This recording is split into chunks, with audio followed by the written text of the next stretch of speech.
the What Bitcoin Did podcast. Hello from Oslo. How are you all? Welcome to the What Bitcoin Did podcast, which is brought to you by Kraken, the best place to buy, sell, and trade digital currencies. I'm your host, Peter McCormack, and today I've got an interview with my buddy Travis Kling from Ikigai Asset Management. But before that, I've got a message from my show sponsors. So BlockFi, the company that's creating the future of Bitcoin financial services, and they've got a huge announcement coming this week. I can't tell you today, but I will be telling you about it on Friday, and it's another product that I think I might try out, something I might use, so I'm looking forward to telling you all about that. But BlockFi do have two products available that you can use right now. Firstly, you can earn interest on your crypto with their interest accounts, something I've been using. I've already had one interest payment. I've got my second one coming soon, which is great. Looking forward to seeing that. Looking forward to telling you all about that. But you can also borrow against your crypto holdings with their crypto-backed loans. So if you're interested in trying out any of these, make sure you do your research and then head over to blockfi.com, which is blockfi.com. That is blockfi.com, which is blockfi.com.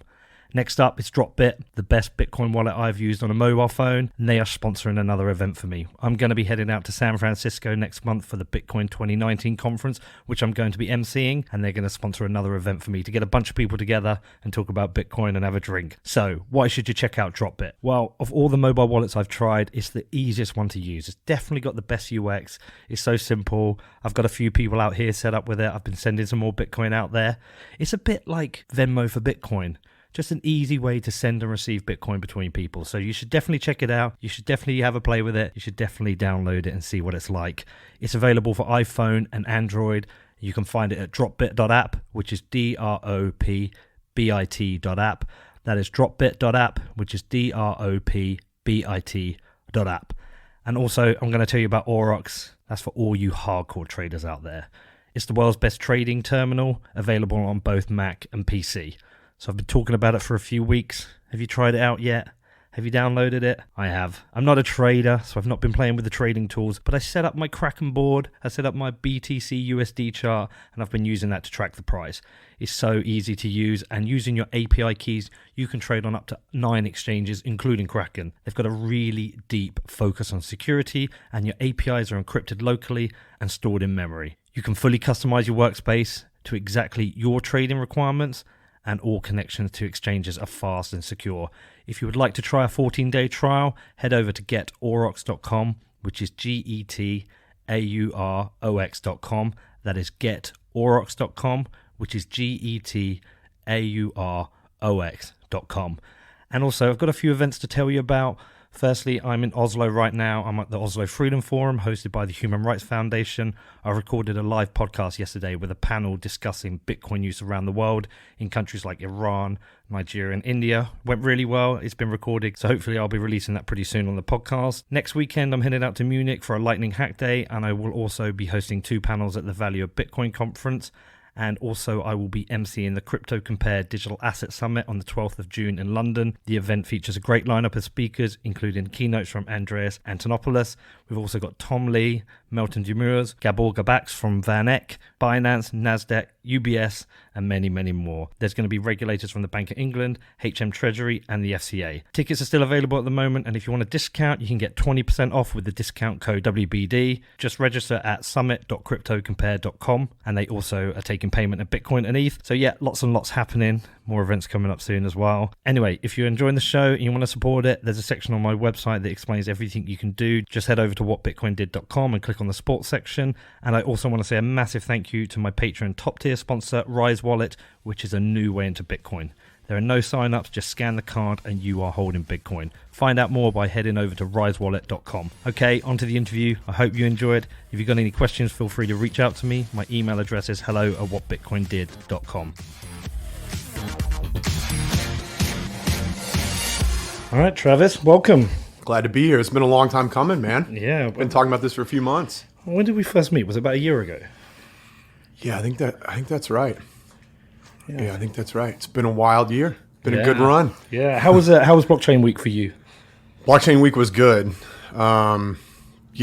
Sentiment was enormously positive, and it felt like there was a good amount of maturation in general, I think year over year. And it felt less, I didn't go to the actual consensus conference, just went to a number of events around it. Went to Ethereal, went to Digital Asset Summit. Both those were great, a bunch of events and stuff like that. And there seems to be more adults in the room.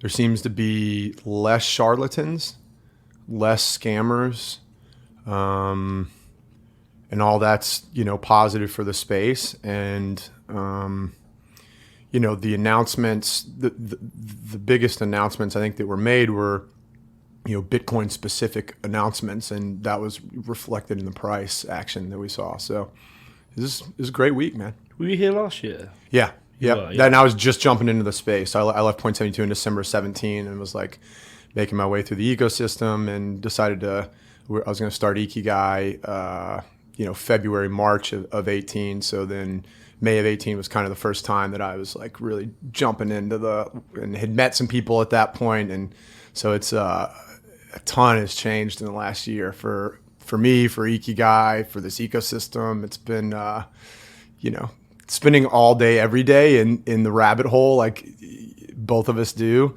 Time does weird stuff, right? It really does weird stuff. You're like, was that 2 days ago or was that a year ago? Because I can't really remember, right? And so it's been a hell of a year. So, well, yeah. So last year was my first consensus, and I bumped into some people I'd met last year, and I was like, oh shit, it's been a year since we met, but it feels so much longer. Like a couple of these people, I was like, I'm pretty sure we've met up 4 or 5 times in the last year. We live in different continents. Mm-hmm. I found the conference was definitely, or let's say the blockchain week there was a lot more focus on Bitcoin. Yep. As you saw. Yep. And as you also said, a lot less scammy projects, although there was still a lot of nonsense if you went around the exhibit hall. But I certainly see a lot more Bitcoin. Why do you think that is? So, I think if I scroll back a year, I think it was almost a year ago that I tweeted the value proposition of BTC relative to its status quo, which is gold, is much more clearly understood than the value proposition for any other crypto asset relative to its status quo. And I've felt like that for quite a while. And BTC is vying to be a store of value. It's not a method of exchange right now. It's too good at being a store of value to be a method of exchange right now. And either the price has to go up a whole lot more and stabilize, and people feel more comfortable about using it as an MOE, or maybe we're going to build some sort of like make or die looking thing on top of Lightning where you can, get 50% loan to value on a stable coin by parking your BTC in there, which I think there's a lot of BTC Maximus that'd be great, right? And people are using that in some ways, or doing that in more centralized ways right now. But Bitcoin it's gone through a lot of different phases. So sometimes when I talk to people, especially people that don't spend all day in this space, I just try and remind them at least what I think Bitcoin is. And to me, Bitcoin is a non-sovereign, hard cap supply, global, immutable, decentralized, digital store of value. And that's a lot of adjectives, but I think all of those are important, and that's why I put them all together like that. And I've been banging this drum pretty loudly for the last handful of months. It is a insurance policy against monetary and fiscal policy irresponsibility by central banks and governments. And it's not to say that BTC is a safe haven right now, because it's not. We're all speculating that it will become a store of value, or it will become a safe haven asset rather. And we all believe that because it has the characteristics to be a safe haven asset. When you line Bitcoin up next to gold, there's a framework that you think about that, and it's the 6 characteristics of money. It's durable, it's divisible, it's portable, it's uniform, it's accepted, and it's scarce. And when you put BTC next to gold within that framework, it actually looks pretty good.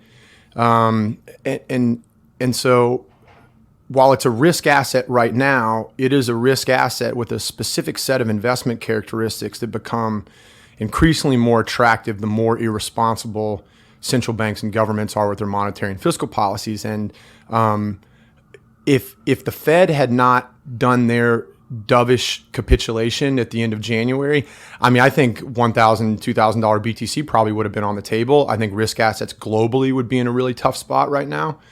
But because the FOMC chairman of the Fed, Jay Powell, they were rolling the balance sheet off and starting to tighten up interest rates over the course of starting in late 17, accelerating in 18. That started causing stress in the traditional asset class markets, and over the course of 18, punctuated by this kind of dumpster fire for risk assets. In Q4 18, you had Steve Mnuchin calling the plunge protection team on December 24th, and Jay Powell used this term autopilot about how the balance sheet roll-off was on autopilot, and the market really didn't like that. And you know who else didn't like that?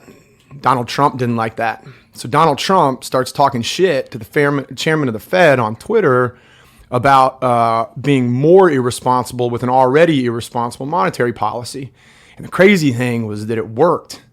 And at the end of January, the Fed did this complete U-turn and dovish capitulation and accommodation by any means necessary, and all further tightening on hold. And then right around the same time, the ECB, the BOJ, the PBOC, the Reserve Bank of Australia, Canada, New Zealand, all of these central banks started cutting rates or started providing further quantitative easing.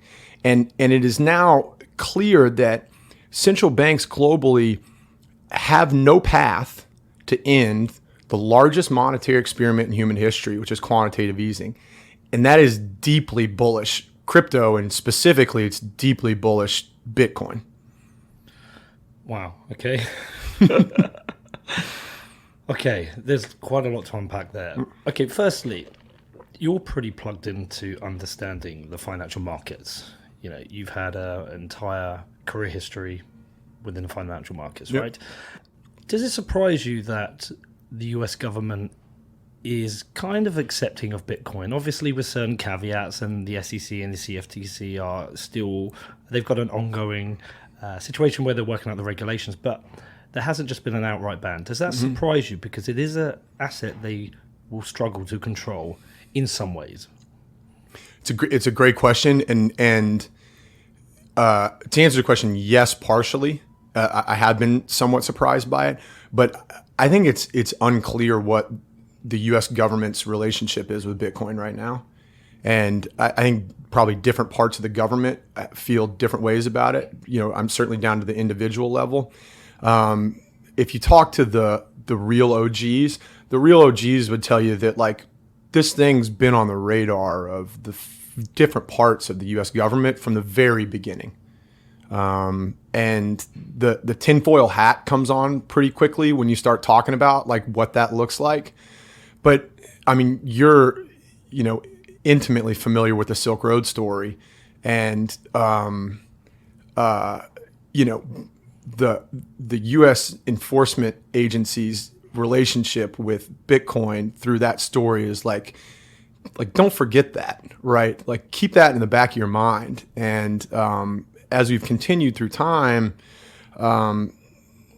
if I had to guess, I would guess that the government never thought that it was going to get to the scale that it has, and that now they are it's gotten to be a little too big. Although you can think about whether or not they're trying to do things where they can get the price more under their control. In my opinion, a non-physically settled future, a cash-settled future, is a really good way to manipulate the price of Bitcoin, because it removes the scarcity factor, which is one of the single most attractive traits of Bitcoin. So you should probably break that down for people who wouldn't understand why. Yeah, so it's like if I'm long a CME future for Bitcoin, I have exposure to the price of Bitcoin without actually having to physically, or not truly physically, but physically in the context of like digitally physically own a Bitcoin in my wallet. And that's this term rehypothecation, right? That people have talked about before. There's gold bugs that, if there's a 60-year-old gold bug sitting right here, a lot of these guys would say that gold kind of stopped acting like gold when the gold ETF came about. And there's also a lot of gold bugs that would tell you that gold didn't really act the way that it was supposed to, or the way that everybody thought it was going to act on the back of the financial crisis and quantitative easing. And my answer to that is like, well, if the central banks around the world own 25% of the supply of gold, which they do, and those are the entities that are most incentivized and willing and able to keep the price of gold from running away relative to their currency. I mean, I think you can make the same argument about Bitcoin. So I think there is kind of that competing. I mean, there is that kind of thought hanging out there. And then I would say on the other end of the tinfoil hat spectrum is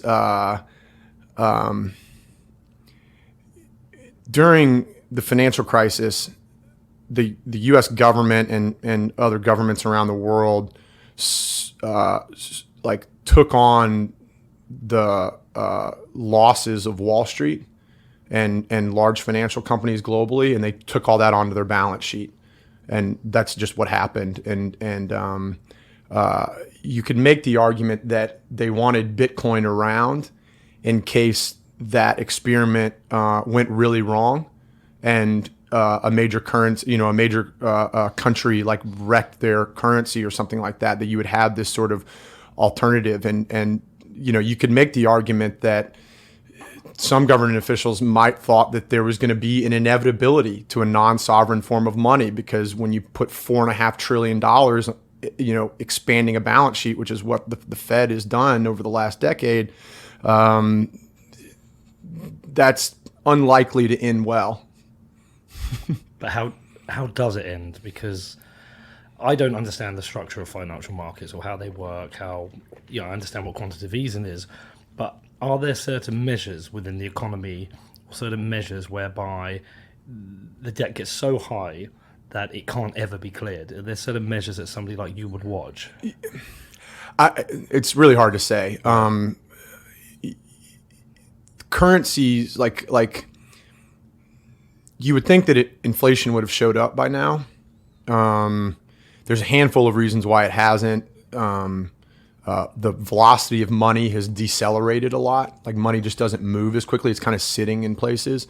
So that's one reason that inflation hasn't showed up. Also, we've had incredible amounts of technological innovation over the last decade, and all of that's deeply deflationary. And that's another reason that it hasn't showed up. And I think that quantitative easing is universal basic income for rich people. I've never heard that. If you own capital assets, if you own stocks, if you own a business, if you own a bunch of real estate, like QE was your universal basic income. And so much, and this shows up in the stats as well too. So much wealth over the last decade plus has gone to such an inordinately small amount of the population that it's just like Jeff Bezos, the guy can't spend it fast enough, and so inflation doesn't show up. And that's an anecdote, but it's broadly applicable to what's going on. The way that all this plays out, again, really hard to say. In my opinion, the U.S. monetary policy is one of the better monetary policies on a really crappy monetary policy block. It's not the best house, but all the other houses are in way worse shape. The ECB's in a really tough spot. The BOJ's in a really tough spot. Japan's in a really tough spot. But ECB is in a really, really tough spot. And not only is their monetary policy in really bad shape, but then they're really feeling the social pressures, which is kind of burning the candle at both ends, right? You don't see Japanese people running around burning shit to the ground like they are in Europe, right? And the likelihood that the likelihood that the euro collapses, you know, in the next decade, I think it's pretty likely. Yeah. Do you think quantitative easing is a natural result of globalization, in that it feels to me like countries now compete so heavily on an international basis, and they're competing with their economies, and there's never a chance to ever slip up, and it just feels like, from somebody who sits on the outside, who constantly looks at the news and follows the news and sees the different problems different countries are having, especially, you know, we've seen in Europe with the likes of Spain and Italy and Greece, you know, Iceland at one point. It feels like quantitative easing is a tool for them to just be able to keep up. It is all relative. In a global economy like we have now, it definitely is all relative, and net, you know, like net trade deficits and things like that, like all of that plays heavily into, you know, what ends up happening with your currency and you know, your relative competitiveness of your economy on the global scale. Like all that makes a difference. You know,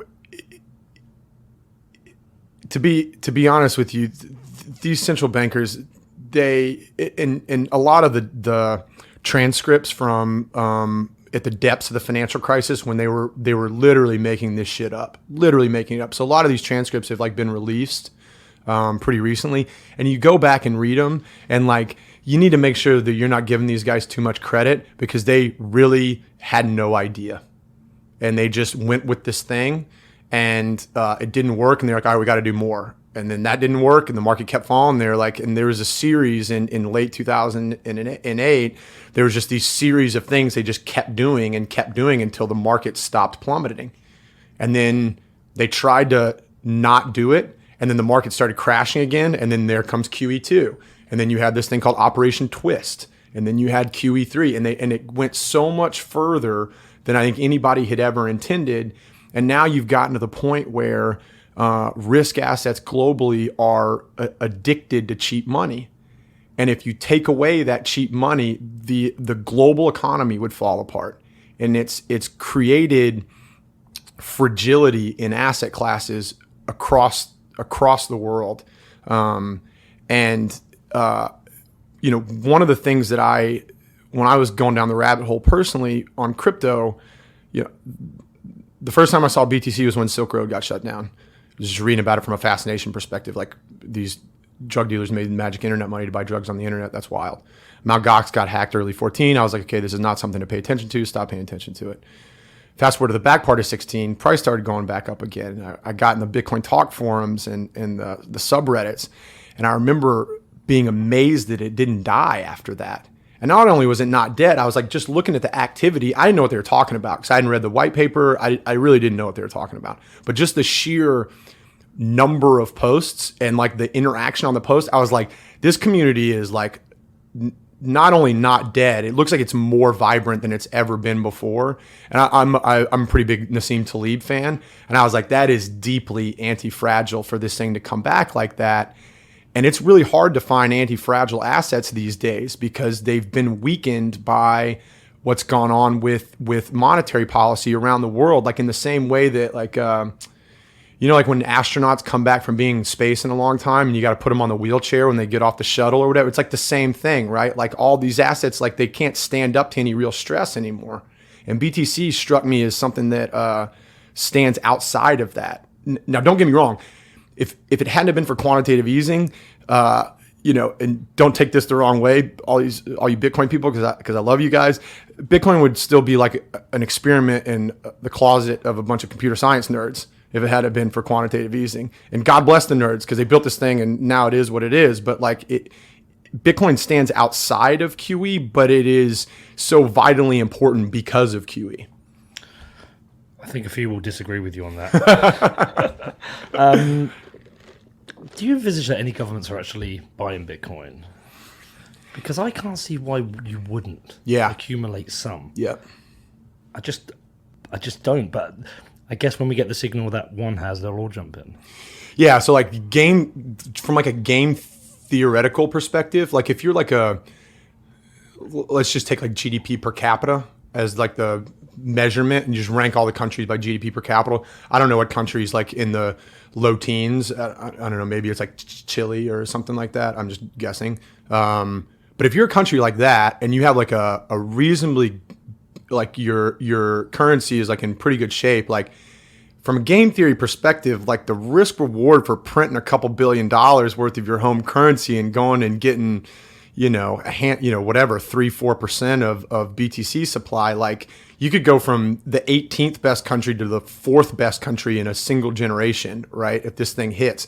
If it doesn't, then like, all right, you wiped a couple billion and like, right? I completely agree with you. You don't notice it. Yeah. I mean, I agree with you. I mean, you hear chatter around like in late 2017, I like heard chatter around some really wealthy Middle Eastern families that were buying Bitcoin and they're all like one, if they're not like, it's like, they're all the government anyways, right? It's kind of one and the same. The royal families and the government's kind of one and the same over there. You hear rumors about like, some really wealthy Swiss families, some of the Nordic countries. Like you hear rumors, but I don't know. I feel like it's hard for me to answer that question without getting like the tinfoil hat on a little bit, right? With like how that's all going to shake out, but. I mean, I think eventually it happens, right? Yeah. I mean, you're like me. You're pretty new in the Bitcoin world, right? I'm the same as you. I discovered with Silk Road, but didn't really pay attention. Kind of tracked the price going down after Mt. Gox and just thought, yeah, this is dying slow. When's it going to bottom out? And then notice it going back up, but still didn't pay much attention until, like you, the back end of 16. How have you found coming in as essentially kind of like a new person? Because I found the experience brilliant, but also sometimes very hard just to understand the full history. And sometimes you make mistakes in your opinions that you have to get corrected for, and it can be a harsh learning cycle. How have you found it? Overall, outstanding. Like, I mean, really, really good. I've had a career in finance and in hedge fund investing, so. I do have a brain that's just generally geared towards kind of like economic decision making type of stuff. Like there's a lot of things I'm not good at, like science terrible, like a lot of things I'm not good at. But the game theory stuff, the behavioral finance side of things, the value proposition from just an economic perspective, that was all pretty duck to water for me. I had to learn.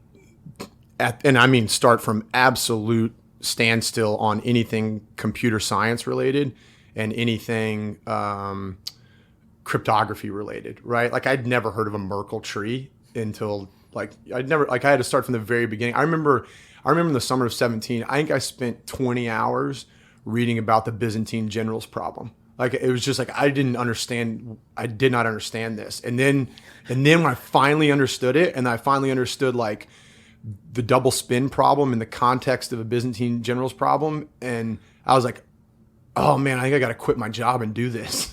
Like the two armies on the side of the hill. Yeah, or like surrounded. It's like surrounding the castle. That's you got to communicate but it's like when people say trustless, when people use that word that this is the Bitcoin's trustless, that's what they mean. It'd be like Byzantine fault tolerant kind of. Yeah.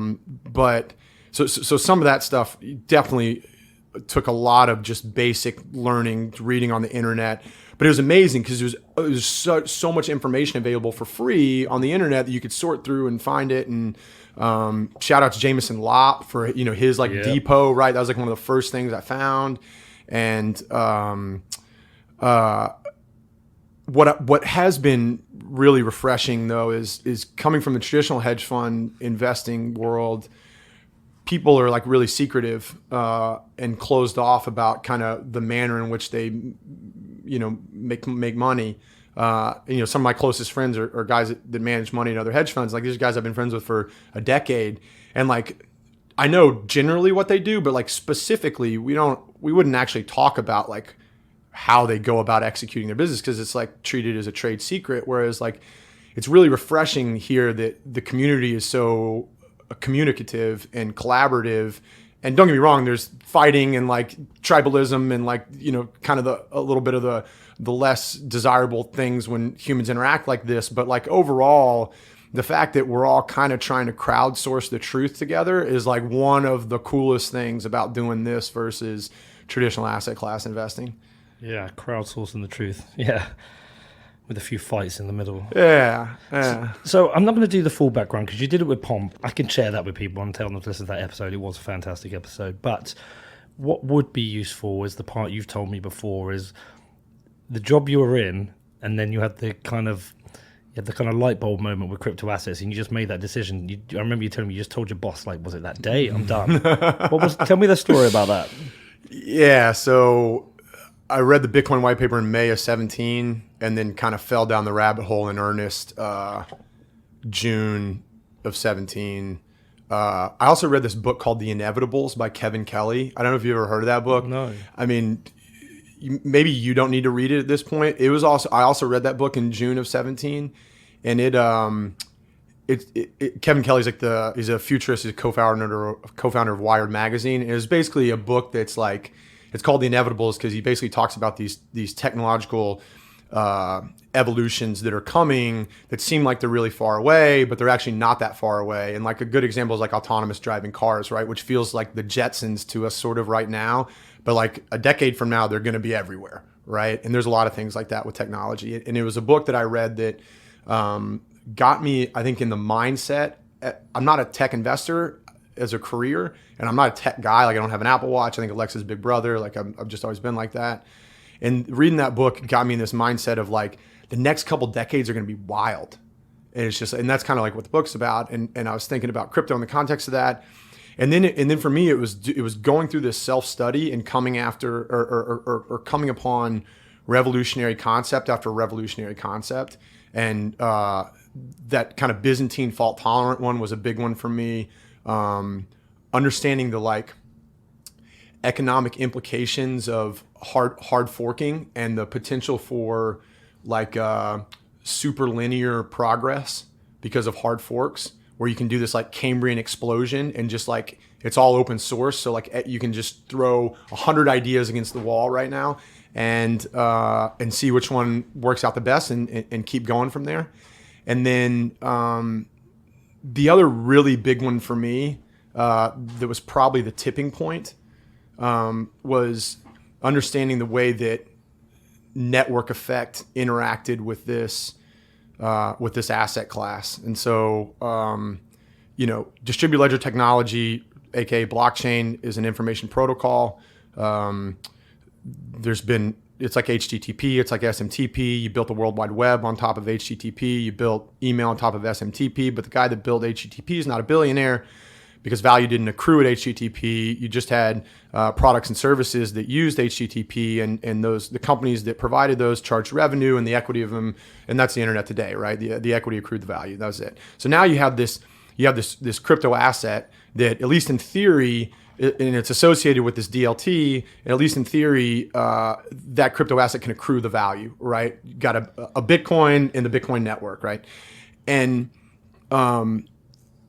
by having this token that can accrue value of the protocol, you can have speculators stand at time zero and look out into the future and speculate on what the value of a technology that derives a significant portion of its total value from network effect might be if that technology is able to get through the bootstrapping phase and up the kind of S curve of adoption and get to the point where the average utility per user is compelling relative to status quo, and then it tips over and it becomes viral. And all technologies that drive a significant portion of their value from network effect have to deal with this bootstrapping problem. How do you go from 0 users to 2 million users or 5 million or 10 million or whatever the number is, right? Where it gets up that S curve. But now you have this crypto asset and you can bet at the beginning, and speculators are able to, through the potential for profit, pull a technology through the bootstrapping phase and up the adoption curve into existence. And because crypto derives so much of its value from network effect, and network effect doesn't grow linearly, network effect grows super linearly. That's Metcalfe's law. There's math behind it. And that means that the return potential for this asset class, these are not linear returns. These are super linear returns. And that's the reason why we look at Bitcoin's price chart on a log scale, because the shit doesn't make any sense when you look at it on a linear scale because it doesn't grow like that. And when I put like all that together, that was like September 17. I was like, I'm gonna quit my job. I'm done. Have you ever read a book called Engines That Move Markets? No. So it's a fantastic book. It talks about the key kind of engineering or technological advances that kind of changed the world. So we had the railways, and obviously that gave you the ability to move goods and services and people around countries easier. The telephone, the internet. I start to think that book could be rewritten again in the future and perhaps include Bitcoin. There's a potential that this will have such a revolutionary change on financial systems and the way people just deal with each other, the resulting impact on governments, that we might look back in 20 years and it's a very different world from where we were living pre-Bitcoin. Yeah, I like that. I will check out that book.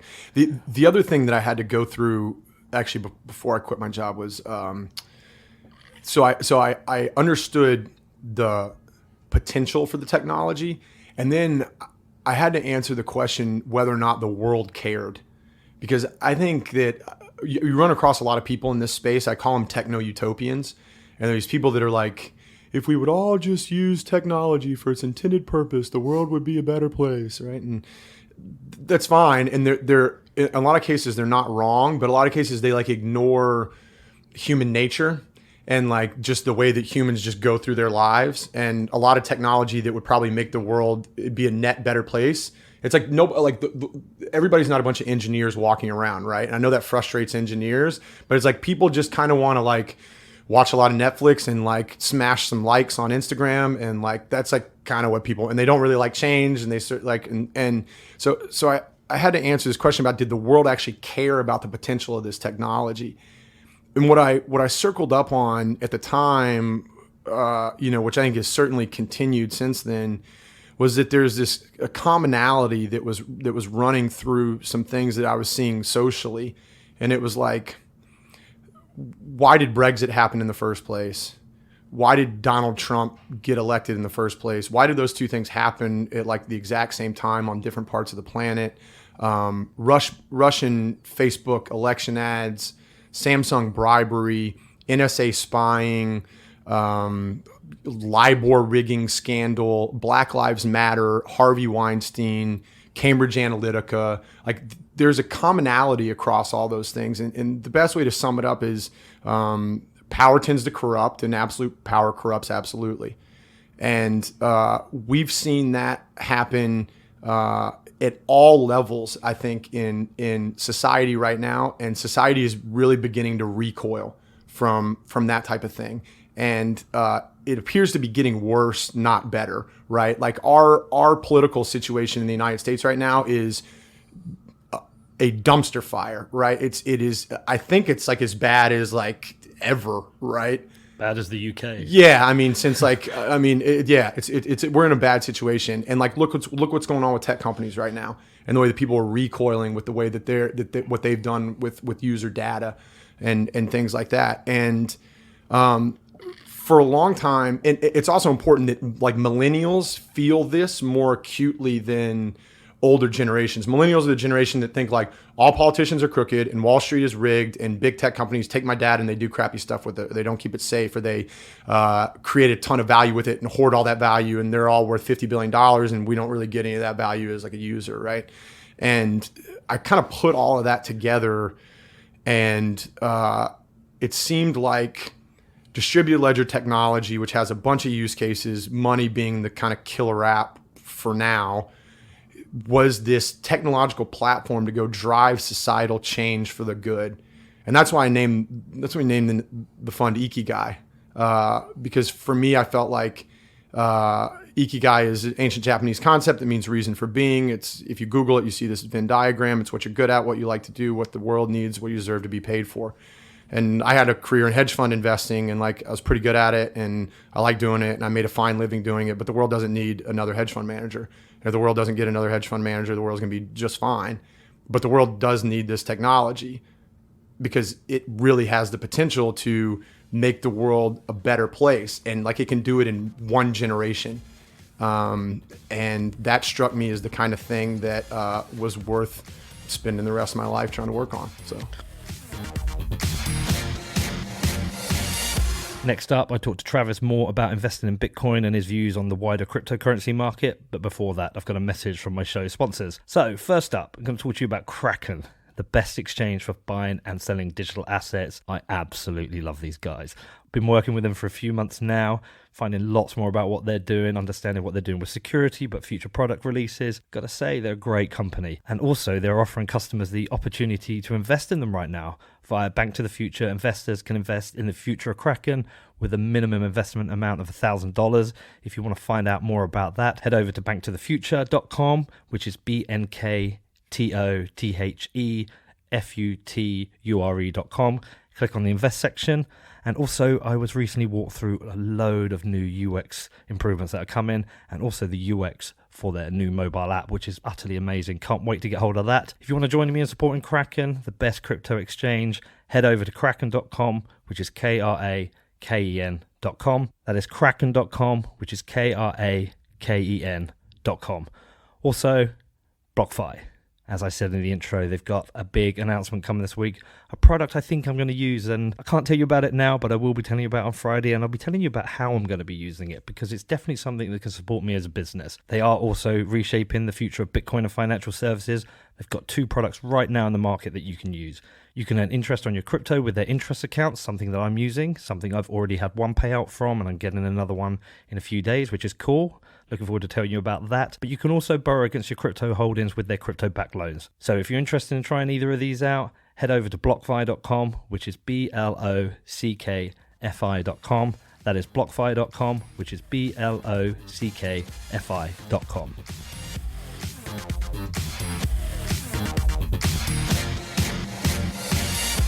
And perhaps, for you and I, you're a bit younger than me, but I'm 40. Can't remember how old you are. 34. 34. It's possibly the last great innovation that we'll have in our lifetime that will be of an age that we can be part of it. I mean, AI is going to grow. I'm not going to do anything with that. This for me was like, I kind of missed the internet. I was there, but didn't really spot the opportunity. This is possibly the last chance we would get. Yeah, I felt the same way a little bit too. Yeah, when I saw this thing. And it's like, it's not once a decade or even once a generation that you get a new form of money. Like you look at your monetary history, and like this happens like once every couple hundred years that we get like an entirely new form of money.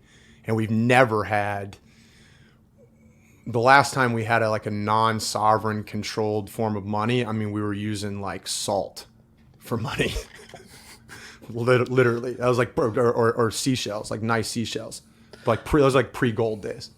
The game theory of the Bitcoin design itself is pretty incredible as well. I mean, it's highly. So the early adopters have been highly rewarded, who've managed to hold on, and there's a lot of libertarian folk within that as well who understand the benefit of a decentralized money, of a fixed limit. I don't think enough people will connect Bitcoin with changing the world to a better place that everyone's going to jump on board. But I think enough people will come on board that they are now, which is driving this forward, incentivize financially as well. But there will be a group of laggards who by the time, if Bitcoin does continue to grow, will have no other choice but to join in. Yeah. So it kind of appeals to different people's mindsets at different times. Yeah. No, that makes sense. And it's still way too early to say how different crypto assets different networks are gonna play out in terms of their role. Is there a world where everything ends up getting built on Bitcoin at one layer or another? Yeah, I mean that could happen. I'm not a BTC maximalist. I mean, you can probably tell I'm a pretty big fan. To be frank, our portfolio most of the time is reflective of that. I mean, we're actively traded, but like the value accrual proposition for a lot of these other crypto assets is just not as well understood, because you have the value that's created by the technology and the value that's accrued by the token. Those are two different things. A lot of people don't spend nearly enough time distinguishing between those two things. The bridge between those two things is token structure. And if you're not a money and you don't earn a monetary premium, then that translation of value created to value accrued, we still don't have a good handle on how to do that. And there's been experimental different types of token structures, things, proof of stake. You've got like work tokens like Augur that are interesting. People do burn and mint type of stuff. Like, and all that's super interesting to me. And I do believe in like the long term, like I do believe that we will figure that out. But as we sit here today, that's kind of much more unproven right now. Yeah. So we'll get into that because we'll probably have things we agree and things we disagree on. But tell me about the fund first. And also, there's a bunch of people who won't actually know what a hedge fund is. Right? And they'll be scared to ask. Yeah. Explain what a hedge fund is, how it operates, how it works. Yeah. So we accept investors' money and we deploy that money on behalf of those investors into the crypto asset ecosystem to generate returns, and we get paid a percentage of the profits that we generate, basically. So that's like the 1 second. The manner in which we do that, there's a million different strategies that hedge funds run. So the way we're set up is up to 25% of our assets under management we can deploy into venture investing in the crypto asset space. We can look at newly issued tokens. We can look at equity of entities that are issuing new tokens. We can look at picks and shovels, infrastructure type of equity. And then the remaining amount of the capital is deployed into a long, short, multi-strategy hedge fund, which basically means that we have kind of 5 different strategies that sit at different places along the risk-return spectrum. And on any given day, we deploy different amounts of our capital into different strategies based on kind of the way we see the world at any given time. The manner in which we go about making those investment decisions is based on what we call our 4 foundations, and the entire investing decision-making process is encompassed in these 4 foundations, which are qualitative research, fundamental valuation, quantitative tools, and event-driven catalysts. And so we've built frameworks around each of those 4 foundations, and we put processes inside of those frameworks, and we built tools that help us execute those processes. And in the same way that Henry Ford used to crank out Model Ts, you can crank out attractive risk-adjusted returns like that. So it's like an idea factory. It's like you get the right people in the right seats, and then you take a bunch of information and stick it in the sausage maker, and then you turn the gears, and then it spits out attractive risk-adjusted returns. Okay. So that's kind of the short of it. Yeah. Can you talk anything about how the funds performed so far? We've had a good year. Okay. Yeah, we've had a good year. You had a good year? Yeah, we'll leave it at that. Yeah. Okay, good. All right, so obviously you are a fan of Bitcoin, you've said. You've talked about that. I've personally really struggled recently with anything that isn't Bitcoin, but I've struggled also to completely close the door. I shifted my entire portfolio to Bitcoin because I stopped trading and it's the only thing I marginally understand. I hear the arguments of Maximus against Ethereum, and a lot of it makes sense. But also, at the same time, I do see people building things that are also being used. So I kind of get stuck in this place where I'm like, I fully support Bitcoin. I'm 100% behind Bitcoin.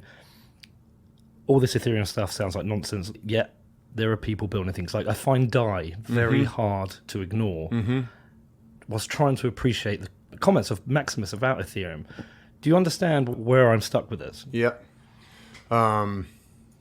So we've done full qualitative review on the top 150 cryptos by market cap. And we've got that subdivided into sectors and subsectors that look kind of like the S&P 500, right? You got your healthcare sector, and you got your utility sector, and you got your technology sector, right? It's like, that's the S&P 500. We've done something similar for the top 150.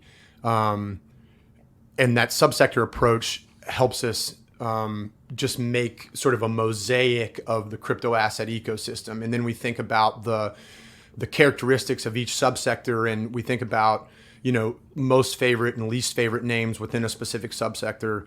And we think about, specifically, we think about how ready is the technology for the world within a subsector, and how ready is the world for the technology, which are kind of 2 different directions on the same street. And there's a lot of use cases for distributed ledger technology. Smart contracts it's hard to imagine a world where smart contracts are not ubiquitous, right? It's just not. I mean, you fast forward, you just think about, close your eyes, 20 years from now, like, aren't smart contracts just pervasively everywhere? Like, I'm pretty sure they are. They scare me with financial products, though, when you combine it with an immutable record. Because, you know, if I have a problem with the bank, if my card is stolen and misused, my money's given back to me. If the bank has some kind of problem with the app or the website and something happens, my money's returned to me. It isn't an immutable record. Right. I think about financial products and the movement of money, and I think about smart contracts, and I think about bugs. You know, we had the parity lockup. We've had, recently there was a bug that just came out on the smart contract on DAI. And I try to understand and try to quantify whether companies would risk moving significant amounts of money around using smart contracts when the records are immutable. And I get to the point where I don't think they will. It's good, great point. It's going to take time for sure. I think there will be instances in the beginning where the benefit for implementing some sort of process into smart contracts relative to the risk will be compelling, and you'll start off with those, and then people's understanding and usage and debugging of just that entire smart contract process will evolve over time, and it'll get to the point where, you know, people will feel increasingly more comfortable with having increasingly more, you know, value or just important things kind of flowing through that process. But the thing about a lot of these other subsectors outside of, you know, money as a use case,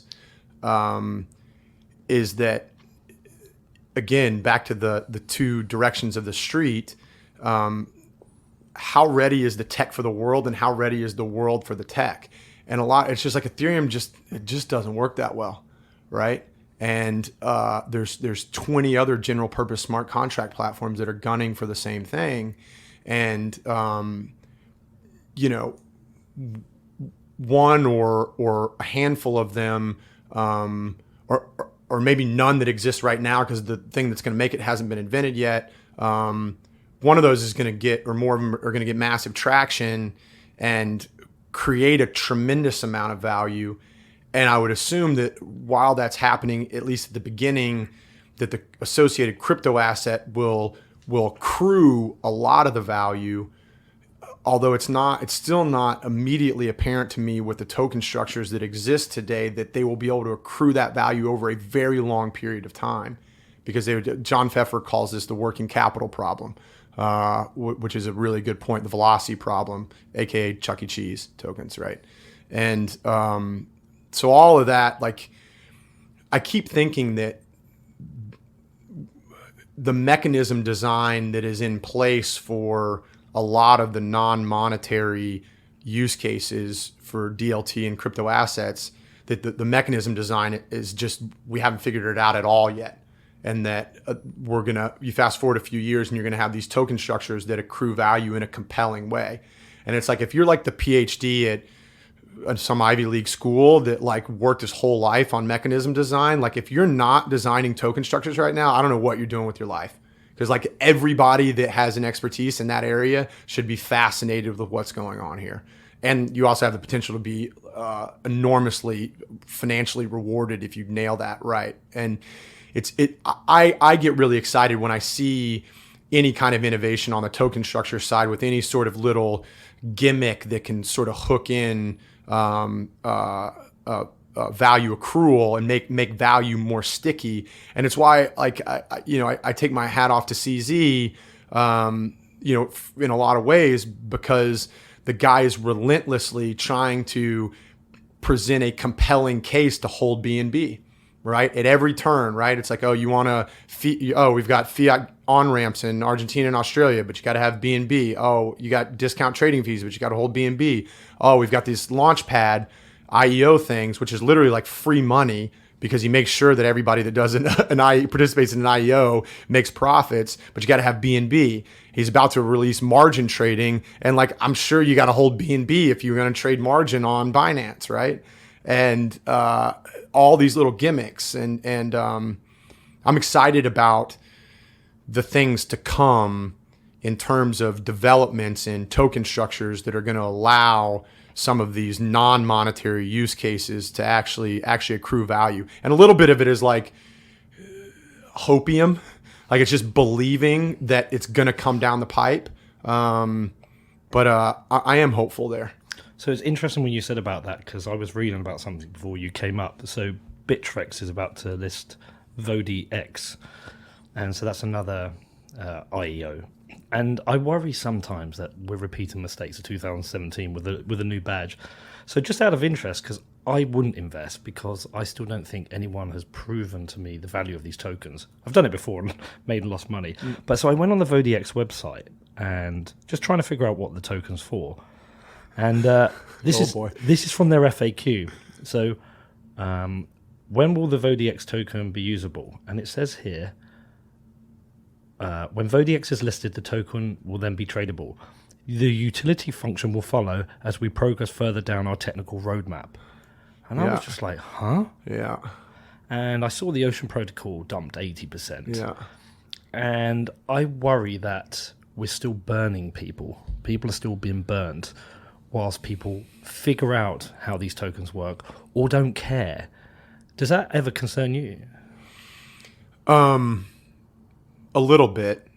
I think the total amounts of money are they're pretty small relative to stuff that happens in the real world that like, the financial crisis and like whatever, lots of things. Short time preference actions in general worry me about this ecosystem. There's a lot of, certainly not the majority, but there is a minority of ecosystem participants that are willing to do something that's bad for the long-term health of this ecosystem in exchange for something that can make them rich in the near term. That's the stuff that when you see it, you have to point it out and you've got to call it out because it's still too early.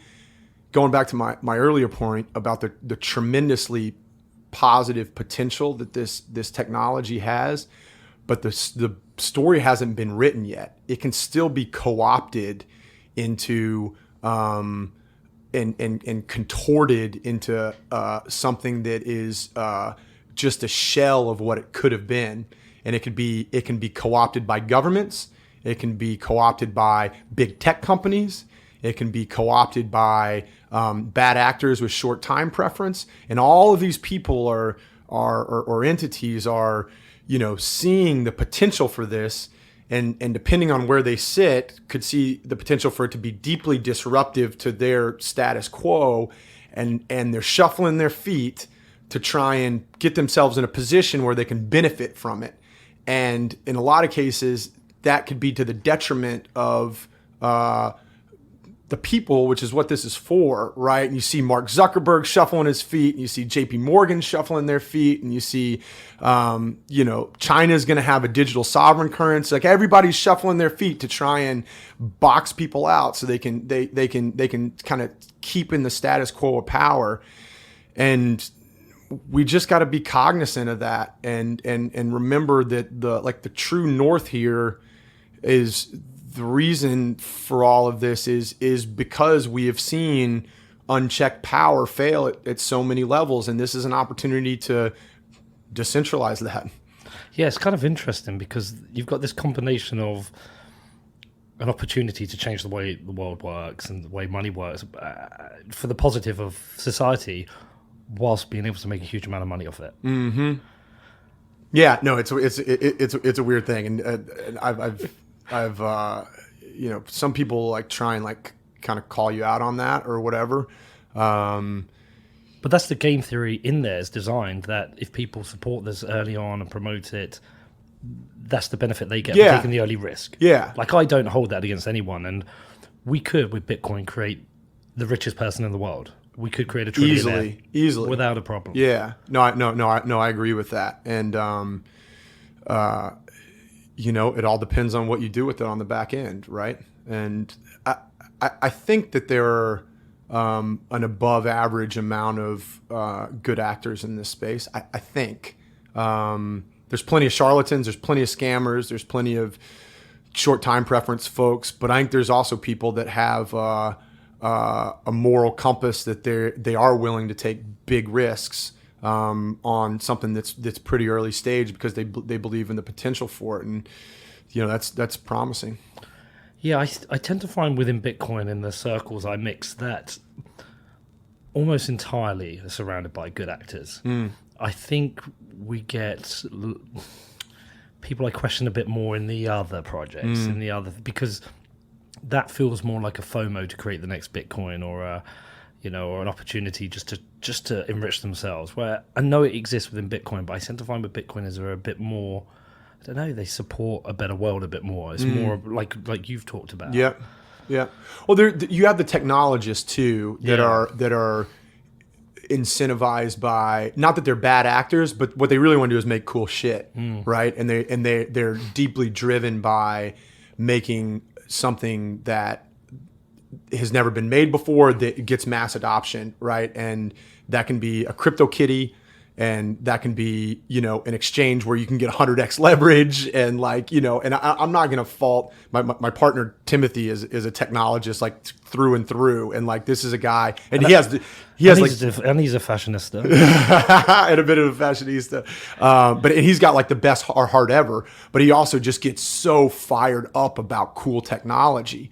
Right. And there's tons of people in that space, and God bless them, because they're the ones that are going to build all this stuff. Right. And so, again, many use cases for DLT. Money is a massive one. But I think we're also going to go, in a lot of ways, re-architect the foundational layer of the internet. That's going to take several decades. But I do believe that that's going to happen, because so that at the end of that, or whatever the end, quote unquote, looks like, for that, you're going to have an internet that's just much more of a decentralized place. And if you talk to the crypto OG, not the crypto OGs, the internet OGs, all of them talk about how when the internet was first built, instead of building it safely, they built it quickly to scale, because they wanted to bring it to the world, and they wanted to build a bunch of stuff on top of it. So from the very beginning, the internet wasn't a safe, secure place. And the reason that the internet became so centralized is because you had to have these third-party middlemen that could act as the kind of gatekeeper to allow the internet to be safe. We all remember, I think I was in 6th grade when we got the internet, and it was wild to think you'd put your credit card information on the internet, right? And then one day this little PayPal logo showed up to where you put the credit card, and now people trust, okay, now we're cool with putting our credit card information on the internet. And that was the birth of the cypherpunk movement, was this small minority of people that said, why are you building the internet like that? It's really unsafe. See, it takes me 15 seconds to hack it and steal stuff on it. And while the big internet grew and became increasingly more centralized, the cypherpunk movement was off playing around with computer science in conjunction with cryptography, trying to figure out a way to, make a more secure internet and create an internet cache, an e-cache, right? So yeah, and we've got these scary pockets of power now. Yeah, Twitter less so than Facebook, but still this ability to deplatform people or control narratives, or even external forces manipulate advertising on these platforms to try and manipulate elections. It kind of becomes a bit scary. And I look at some of these predictions for kind of Web3, and I don't think most of them are right. But at the same time, if we can somehow break down the power that some of these centralized entities have, I think that will be a good thing. Yeah. And it just, back to my earlier point, it felt increasingly more likely, or it felt like culture was demanding that more. And they were demanding it more because actors were acting worse. And that's accelerated. I mean, I kind of came to that conclusion in September of 17, and that's for sure accelerated since then, right? And it's not that we're not going to have centralization in the internet decades from now, because I think you still do. I think it's more about the ability to grant power in instances, this is a broad statement, but to like grant power in instances where it's easier to grant power, because centralization makes things so much easier in a lot of cases, but you need the ability to like yank that back when like that whatever entity or person or whatever it is starts not acting in the best interest, right? And it's true at a microcosm level within, like, let's say like an EOS block producer. And like if EOS block producer like starts doing weird stuff, then like you can kick that block producer out and you can bring in another block producer. There's other there's different consensus mechanisms that kind of work in different ways like that. And I'm hoping that we can get that kind of structure perfected. And then like you can go take it like maybe 50 years from now, you can take that to like the political level, to the government level. And, you can actually grant power to politicians, but you can have a system that actually works in like removing that if they start acting shitty, because it's pretty apparent now that like that process doesn't really work anymore. Yeah. Yeah. I think also with Web3, again, a term I really struggle with, but if we get a more private web, when I say a more private web, like control over our data, better privacy tools, I would be happy just with that. Just the ability just to control our data, not have people looking at everything we do, because that's almost been the worst thing about the internet. Mm-hmm. I think that's inevitable. I mean, I think the world's going to demand it. The technology is either available or being worked on at a rapid pace to bring it. And I think that adoption's going to happen. And well, we talked about the Microsoft announcement. Yeah. Decentralized identifiers built on the Bitcoin blockchain. Yeah. It's awesome. Yeah. It's awesome to see. Definitely. So if you look down on the crypto market and, as a hedge fund manager, what are the most important things that are happening right now? You've obviously had a busy week in New York. You've done a few TV interviews. What are the most important things that you are seeing happening right now in the ecosystem? Bitcoin is separating itself from the rest of the crypto asset landscape as being the only institutionally investable crypto asset, which isn't to say that funds aren't institutionally investable, because I think they are. Index products, I think, are institutionally investable, but like as a single asset, it's just like Bitcoin. It's got a CME future. It's about to get a backed future. It is, increasingly traded on, more regulated exchanges. Custody's come a really long way. Third-party custodians, Fidelity, right? Fidelity's custodying one asset, right? Shout out to Abigail Johnson. This TD Ameritrade situation, it's become clear, I knew this before this trip, but over the last 10 days, it's like talking to people and like the focus around Bitcoin from, I think, an institutional investability perspective. It's so much more liquid, right? I think that matters a lot. And that came up in my conversation with Jill and Alejandro when they're talking about the potential for people in Venezuela using cryptocurrencies. They talked about the most important thing about Bitcoin for that market is the liquidity, because people can know they can just buy and sell at any point, right? Which you don't really have with other assets. Yeah, I mean, specifically for institutional investors, size matters, because they're trying to put hundreds of millions of dollars to work, and that's a lot for Bitcoin, but it's like an inordinate, like it's an impossible amount for basically any other crypto asset, right? Specifically for Venezuela, and I don't want to talk about something that I don't know a lot about, because I've never been to Venezuela, and I feel really bad for the situation going on down there. But I think that if I'm in Venezuela and I could choose between a Bolivar and a Bitcoin, I think I would definitely choose a Bitcoin.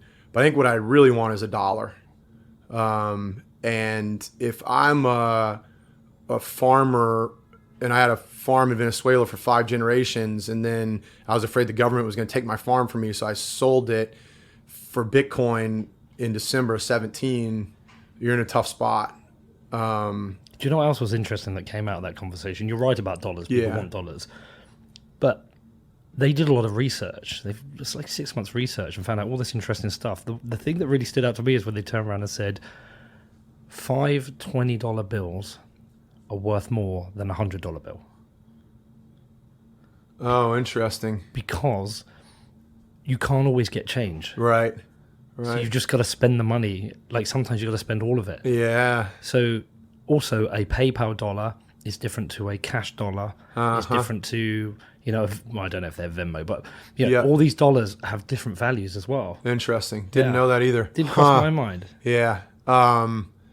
I believe in a decentralized stablecoin going and quote unquote, people like to throw around this term bank the unbanked a lot. And you have 2 billion people on the planet without access to a stable financial system. 1 billion of those have no identity, have no path to getting an identity. So how do you go give somebody a debit card that doesn't have an identity? How do you get a financial stable system, a stable financial system into the hands of those 2 billion people? Well, it strikes me that a decentralized stable coin that runs on a decentralized exchange that doesn't have KYC, that you can operate from a simplistic smartphone, strikes me as a really good bet. And in the same way that landlines in Africa got skipped over as a technology and people just went to cell phones, the same thing could happen with like traditional bank accounts, where like a lot of people just like Africa ends up not getting traditional bank accounts, but they have, digital wallets with digital dollars. And I mean, even within Africa, smartphone penetration is getting it's really high. So I think that's really promising. I think that people all over the world could use a little Bitcoin, but a stable method of exchange. There's a lot of research that shows that when you go in and take a previously unstable financial system and put stability there, life gets a lot better really quickly in places like that. And so I'm excited for that. I think it does have to be something that's decentralized probably, because I don't know how like U.S. governments get comfortable with we're going to go to, places where we're not okay with the dictatorship there, but a decentralized stablecoin could go and make those people's lives a lot better. I don't know. It's complicated, and I'm not going to pretend at all to have the right answers. But when I think about areas where this technology could make hundreds of millions of people's lives better quickly, that strikes me as something worth going after. Have you spent any time with Alex Gladstein from the Human Rights Foundation? Have you met him yet? I have met him. Yeah, I think I have met him. Yeah, he talks about this a lot. Yeah. He's a really interesting dude. All right, man, we crushed our hour quick. Nice. So just to finish up a couple of things. So looking forward, what are you looking forward to over the next year? What are the interesting things coming up for you? Yeah, I mean, I think watching the world wake up to the value of a hedge against the largest monetary and fiscal policy experiment in human history is going to be really exciting. The on-ramps into crypto are much better than they were 2 years ago. The 30-second elevator pitch for Bitcoin is everybody knows it, right? That's not the case in 2017. And I use myself as an example. Up until late 2016, I thought that Bitcoin was magic internet money for drug dealers to buy drugs on the internet. Mm-hmm. And I was operating at more or less the highest levels of financial markets. And so people are much more familiar with it. And also with all of the string of positive news announcements that we've had, recently, another big difference today relative to last time is this likelihood that crypto is like a tulip and that all this is going to go away is significantly diminished this time around relative to 2017. It's just hard to with a straight face look at all this and be like, it's all going to go away. right? It's really hard to kind of make that bet now. And all of that backdrop sets up for reflexivity to get even more wacky than it did in 17, which is a little bit of a scary proposition. But I think there's every reason to think that the world's I just think we're gearing up for an explosion in demand for crypto generally, Bitcoin specifically. There's not many Bitcoin to go around. No, and that's what. Yeah, it's like if the whole world decides kind of all at the same time that this quantitative easing, while simultaneously running massive deficits on top of increasingly untenable debt levels, is like not a great idea, and we need a little bit of a hedge on that. There's not enough to go around, right? We got 17.8 million, but 60% haven't moved in a year. And only 10% have moved in the last 30 days. That's why I love Bitcoin days destroyed as a metric. We pay a lot of attention to it internally. 10%. It's like $15 billion worth of Bitcoin has moved in the last 30 days. So if the world decides that they got to get a hold of a little bit of this stuff, like that's why things can just get not linear. Yeah. Are you noticing a change in sentiment amongst people that previously weren't bullish on Bitcoin, people who are just dismissive from year to year, and you getting some of your old buddies or old colleagues phoning you up and saying, "Hey, Travis, tell me about this Bitcoin thing." 100%. I mean, I use it as a legitimate anecdotal signal of like how many of my friends that have no involvement with crypto like kind of hit me up out of the blue. And like if you get a dozen in the same week, which was last week, then like that matters, right? Again, back to network effect. The only difference between BTC being undervalued and overvalued today is what the future adoption rate of Bitcoin is going to be. If more people come to Bitcoin, Bitcoin is undervalued today. If the world decides that Bitcoin is like not going to be a thing and walks away from it, Bitcoin in theory could crash to zero. And so the world's awareness and understanding of the value proposition and willingness to invest a small amount of money in that there's a virality to that. There's a super linear growth to that. That's Metcalfe's law, and I think we're definitely seeing the first innings of this thing starting to take off again right now. And there's like this undercurrent of excitement right now. You can just feel things, right? Yeah, I think that's right. All right, man. Well, listen, how do people stay in touch? Who do you want to hear from? Yeah, Twitter's great. Travis_Kling, Kling. If you want to learn about the fund, it's ikigai.fund, Ikigai. And then we've got this Kana and Katana is our content depot. And we've just got I write insane levels of content in there. Yeah. So I write this monthly update letter that comes out the first of every month. We post it on Kana and Katana on a 1 month lag. So like April 1st comes out May 1st. But they're like each one of these monthly updates is like 3,000 words long. So I read them. Yeah, they're pretty in depth. And we also have this valuation depot that's a collection of the most like important research papers, blog posts, quantitative analysis on fundamental valuation for crypto asset, which like the vast majority of that is on Bitcoin. So we just put together a repository of all that information, and the feedback from that's been really, really positive. And it's good for people that know a ton about the space. It's good for people that know very little about the space. So that's all good. And thanks for the time, dude. All right, man. Well, look, glad to finally get you on. It's been something we talked about for a while, and obviously I've got to know you and become a friend of yours over the last year, so I really do appreciate you coming on, and look forward to a beer in the future. Yep, cheers. Thanks, man.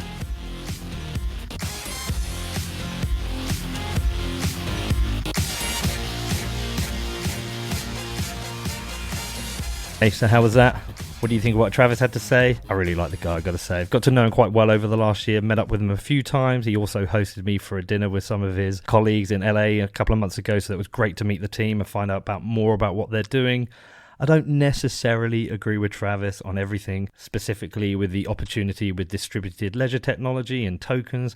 I'm just not sure about it. I'm a bit skeptical, But it's great to catch up with him. It's great to talk about the concepts with him, and especially just to learn more about financial markets. You know, Travis has quite a deep history in investing. He invested in other markets previously to Bitcoin and crypto, and just finding out from him about how these markets is really useful to me. If you want to go deeper in that, he did a really great interview with Pomp. It's definitely worth checking out. I've added a link to that in the show notes. But yeah, I hope you enjoy the interview. You know, if you've got any questions about it, you can reach out to me. And I also want to just say a big thank you to everyone who supports the show. I've got to head off to a lunch now at this Freedom Forum, so I'm not going to tell you everything you can do. But if you do want to support the show, just head over to whatbitcoindid.com, click on the support section. And yes, I'm going to be heading home tomorrow. We'll be taking a couple of days off before I head over to Munich. This event in Oslo has been great. I've got to say I've loved it. I've met so many interesting people and learned so much about freedom or the lack thereof around the world and how people are using Bitcoin to improve freedom and human rights. So I'm looking forward to the opportunity to maybe visit some of these countries and find out a bit more about what's happening on the ground in some of these places. So yeah, hopefully I can tell you more about that soon. Anyway, as ever, if you've got any questions, feel free to reach out to me. My email address is hello@whatbitcoindid.com.